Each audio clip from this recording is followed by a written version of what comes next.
মেহেদী হাসানের শেষ বাজি দিয়ে বছর শুরু হয়েছিল। বছরের শেষ ছবিটিও এরই মধ্যে মুক্তি পেয়েছে।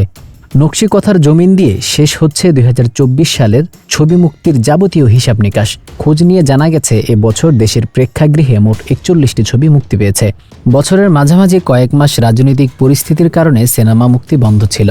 শেষ কয়েক মাসে এসে আবার প্রেক্ষাগৃহে মুক্তি পেয়েছে বেশ কয়েকটি সিনেমা। মুক্তি পাওয়া ৪১টি সিনেমার মধ্যে ব্যবসায়িক সফলতা পেয়েছে হাতে গোনা কয়েকটি। কোন কোন ছবিকে ঘিরে ছিল আলোচনা সমালোচনা দেখে নেওয়া যাক। সিনেমা নিয়ে বছর জুড়ে আলোচনায় ছিলেন ঢালিউডের কোন কোন নায়িকারা? জয়া আহসান। বছর শেষে জয়া আহসান অভিনীত নকশি কথার জমিন মুক্তি পেয়েছে। আকরাম খান পরিচালিত এ ছবি দেশের প্রেক্ষাগৃহে মুক্তির আগে গোয়া ফিল্ম ফেস্টিভ্যাল সহ একাধিক উৎসবে প্রদর্শিত হয়েছে। কয়েকবার ছবিটি মুক্তির পরিকল্পনা করেও নানান জটিলতায় পরিচালক তা পারেননি। কথা সাহিত্যিক আহসান আজিজুল হকের বিধবাদের কথা অবলম্বনে নির্মিত এ ছবির মুক্তিকে ঘিরে জয়া আহসান এখন আলোচনায়। ছবিটি কেমন হয়েছে তা জানতে যদিও আরও অপেক্ষা করতে হবে। জয়া অভিনীত আরেকটি সিনেমা পেয়ারার সুবাস বছরের প্রথম ভাগে মুক্তি পায়। নুরুল আলম আতিকের সেই ছবিতে জয়ার অভিনয় দারুণ প্রশংসিত হয়। তবে সিনেমা হিসেবে এটা আরও ভালো হতে পারত বলেও অনেকেই মত দিয়েছেন। শবনম বুবলি। একসময় উড়োজাহাজের ক্যাবিন ক্রু হিসেবে কাজ করা শবনম বুবলি ৮ বছর আগে চলচ্চিত্রে অভিনয় শুরু করেন। শাকিব খানের বিপরীতে বসকিরি ছবিতে অভিনয় করে আলোচনায় আসেন। এরপর একটানা ডজন খানেক চলচ্চিত্রে অভিনয় করেন বুবলি। ঢালিউডে অভিষেক হওয়ার পর থেকেই প্রতি ঈদে তার অভিনীত সিনেমা মুক্তি পেয়েছে। এবছরেও ২ ঈদে তার ৩টি সিনেমা মুক্তি পায়। মায়া, দ্য লাভ ও রিভেঞ্জ ছবি দুটি ছিল চলনসই। তবে মিশুক মমিনের দেয়ালের দেশ ছবিতে অভিনয় শিল্পী বুবলিকে সবাই খুঁজে পেয়েছেন। প্রেক্ষাগৃহ ফেরত দর্শকেরা এমনটাই মত দিয়েছেন। রায়হান রাফির টান ও ৭ নম্বর ফ্লোর যারা দেখেছেন তারা জানেন শবনম বুবলি অভিনয়টা ভালোই জানেন, কিন্তু অনেক সিনেমাতেই কেন যেন সেই বুবলিকে খুঁজেই পাওয়া যায় না। সেই বুবলি এবছর দেয়ালের দেশ ছবিটি দিয়ে তা কিছুটা হলেও ঘুচিয়েছেন। মায়া ও দেয়ালের দেশ মুক্তি পেয়েছিল ঈদুল ফিতরে।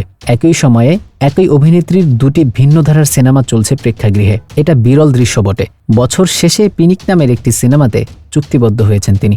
এ ছবিতে প্রথমবারের মতো তাকে নেতিবাচক চরিত্রে দেখা যাবে। অভিনয়ে যেমন আলোচনায় ছিলেন, তেমনি ছবির বাইরে ব্যক্তিগত জীবনেও তাকে ঘিরে ছিল আলোচনা। অপু বুবলির পাল্টাপাল্টি ইঙ্গিতপূর্ণ মন্তব্যে বছর জুড়ে খবরের শিরোনামে এসেছেন বুবলি। ঢালিউডের সম্ভাবনাময় নায়িকা পূজা চেরি। এবছর পূজায় 2টি চলচ্চিত্র মুক্তি পেয়েছে। একটি কামরুজ্জামান রোমন পরিচালিত লিপস্টিক, অন্যটি সুনামধর পরিচালিত আগন্তক। চলচ্চিত্রের পাশাপাশি এবছর পূজা চেরি ওয়েব ফিল্মেও কাজ করেছেন। এরই মধ্যে ওয়েব ফিল্মের টিজার ও গান প্রকাশিত হয়েছে। আগামী বছরের প্রথম দিকে এটি মুক্তি পাবে।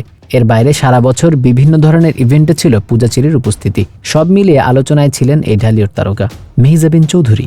15 বছর ধরে বিনোদন অঙ্গনে কাজ করছেন Mehazabien Chowdhury. Lux Channel I superstar দিয়ে অভিনয় শুরু করা মেহজাবিনের এ বছরে চলচ্চিত্রে অভিষেক ঘটে। বছর শেষে এসে প্রিয় মালতী দিয়ে প্রেক্ষাগৃহে দর্শকের সঙ্গে তার প্রথম যোগাযোগ ঘটে। ছবিটি বিশ্বের কয়েকটি উৎসবে প্রদর্শনের পর দেশের প্রেক্ষাগৃহে মুক্তি পায়। প্রিয় মালতী ছবিতে মেহজাবিনের অভিনয়ে সাধারণ দর্শকেরা যেমন তাদের মুগ্ধতার কথা প্রকাশ করেছেন, তেমনি অজাগ্রত অভিনয়শিল্পী ও পরিচালকেরাও মুগ্ধ হয়েছেন। এর আগে সাবা চলচ্চিত্র নিয়েও মেহজাবিন ভূষণ সহ বিশ্বের একাধিক নামকরা চলচ্চিত্র উৎসবে অংশ নিয়েছেন। এসব উৎসবে তার সঙ্গে দেখা গিয়েছে হলিউড, বলিউডের সুপারস্টার তারকা ও পরিচালকদের। সব মিলিয়ে বছরের শুরু থেকেই মেহজাবিন চৌধুরী ছিলেন আলোচনায়। তাসনিয়া ফারিন নাটকে অভিনয় শুরু করেছেন মাত্র কয়েক বছর হলো। এর মধ্যে গত বছর কলকাতায় একটি চলচ্চিত্রে অভিষেক ঘটে তাসনিয়া ফারিনের। এবছর দেশের প্রেক্ষাগৃহে মুক্তি পায় এই তারকার ফাতেমা ছবিটি। ধ্রুব আহসান পরিচালিত ছবিটি মুক্তির আগেই আলোচনায় আসেন ফারিন। ছবিতে অভিনয়ের জন্য ইরানের ফরজ উৎসবে পুরস্কৃত হন এই অভিনেত্রী।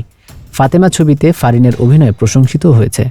এবছরে অভিজিৎ সেনের পরিচালনায় প্রতীক্ষা নামের কলকাতার একটি সিনেমায় দেবের বিপরীতে অভিনয় করার কথা ছিল তাসনিয়া ফারিনের। নভেম্বরের শুরুর দিকে কলকাতা ও যুক্তরাজ্যে শুটিং শুরু হওয়ার কথা ছিল, কিন্তু শেষ পর্যন্ত ছবিটিতে অভিনয় করেননি ফারিন। নানা অনিশ্চয়তার কারণে সিনেমাটি থেকে সরে আসেন এই অভিনেত্রী। ফারিনের ছবিটি ছেড়ে দেওয়ার খবরটিও ছিল আলোচনায়। কুসুম শিকদার। 2 দশকের বেশি সময় ধরে অভিনয়ে আছেন কুসুম শিকদার। গানও গেয়েছেন। এবছর নতুন পরিচয়ে দর্শকের সামনে আসেন তিনি। প্রথমবারের মতো চলচ্চিত্র পরিচালক হিসেবে অভিষেক ঘটে তার। শরতের জবা নামের এই চলচ্চিত্রে গহীনে শব্দ, লাল টিপ, শঙ্খচিল সিনেমায় অভিনয় করে আলোচনায় আসা এই অভিনেত্রী দীর্ঘ বিরতির পর বড় পর্দায় ফিরলেন এবছরে। শরতের জবা সিনেমাটির গল্প তার লেখা অজাগতিক ছায়া গল্প গ্রন্থ থেকে নেওয়া হয়েছে। এক একাকী নারীর রহস্যময় জীবনের গল্প নিয়েই সিনেমাটির গল্প তৈরি হয়েছে। ছবিটি একাধিকবার মুক্তির কথা শোনা গেলেও শেষ পর্যন্ত সেপ্টেম্বরে এটি প্রেক্ষাগৃহে মুক্তি পায়। ছবিটির মুক্তির উপলক্ষে বছর জুড়ে কুসুমকে নিয়ে আলোচনায় ছিল।